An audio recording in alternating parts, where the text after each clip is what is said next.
Hello, and welcome to Art Snacks. I'm glad you could make it. I'm going to sharpen my pencil just a little bit. Okay, there we go. I use this eraser here. You can get these erasers at Walmart or Hobby Lobby or Target, and they really do a good job of cleaning up when you've got, like, you just want to get rid of some lines and stuff. You can use almost any kind, but I find that these kind of work really well when drawing. Okay, today what we're going to do is we're going to do an abstract drawing. The abstract drawing is going to let us practice our transition of value and shading and contrast, and it's going to let us be creative. So there are no real rules here. So I'm just going to start making lines. So there's a line. I'm going to kind of just keep going here. Now over here, I think I'll use a straight edge. You can use about anything for a straight edge, but I'm going to use a straight edge. It's the edge of a post-it note. And come this way.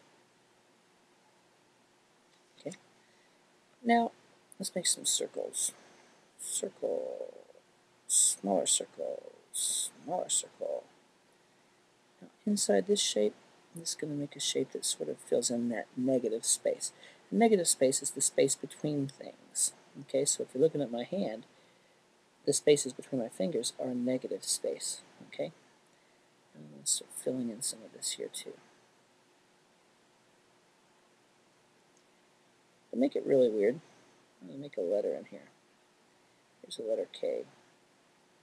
Yours could be any letter. It could be the letters of your name. An O might be cool. Yeah. O.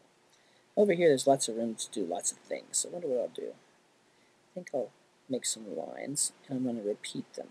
Repetition. Okay. Now, you put enough lines together, you start to get something called implied texture. It starts to look like a kind of texture. Okay, so I've got a few lines there. Now let's end that with a zigzag. Zigzag line. That kind of brings that to a stop. But now I can kind of fill in the space with some ellipses or ovals.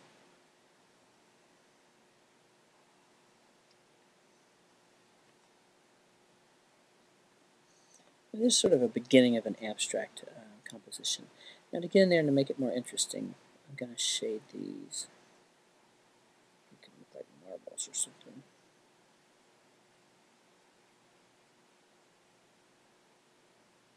Okay. Now behind that, I'll put some more lines. You could be doing about anything on yours that you want to. There are no rules here, but you can practice things like contrast, transition shading, repetition, and line. It's a good way to sort of stretch out your wings and see what you can do. I'm going to do something interesting on this K. I'm going to make the right side dark, and I'm going to get lighter as I come across. Practice using that pencil. See, anyone can make a car go 55, but making it go from 0 to 10 to 20 to 30 to 40 to 50 to 55, you do that gradually. So if you're shading, I'm going to make this one opposite, dark on this side, lighter toward the other side. It's a way to learn how to use your pencil better than most people. Most people just use a pencil to make lines. They don't realize you can make lots of different shades and shadows. To make this interesting, I'm going to do every other one dark or medium. Create sort of a bold pattern. Pattern that repeats. Okay. Out here, this is kind of, I don't know, it's something. Let's do something wild. It lets me practice a pattern that becomes a visual rhythm.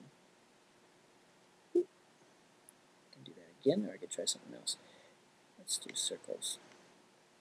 I don't want to do the same thing over and over again.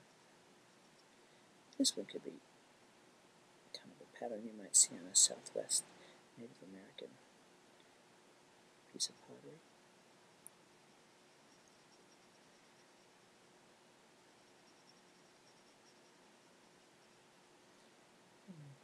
Let's see here. How about over here? 5, 4, 3, 2, 1. When your mom and dad look at this, they're going to say, "What is that?" And you're going to laugh and go, "It's something I imagined." So make sure there's some things in there that you just made up out of your head. Everything doesn't have to look like something. Some things can just be imagination. See you next time.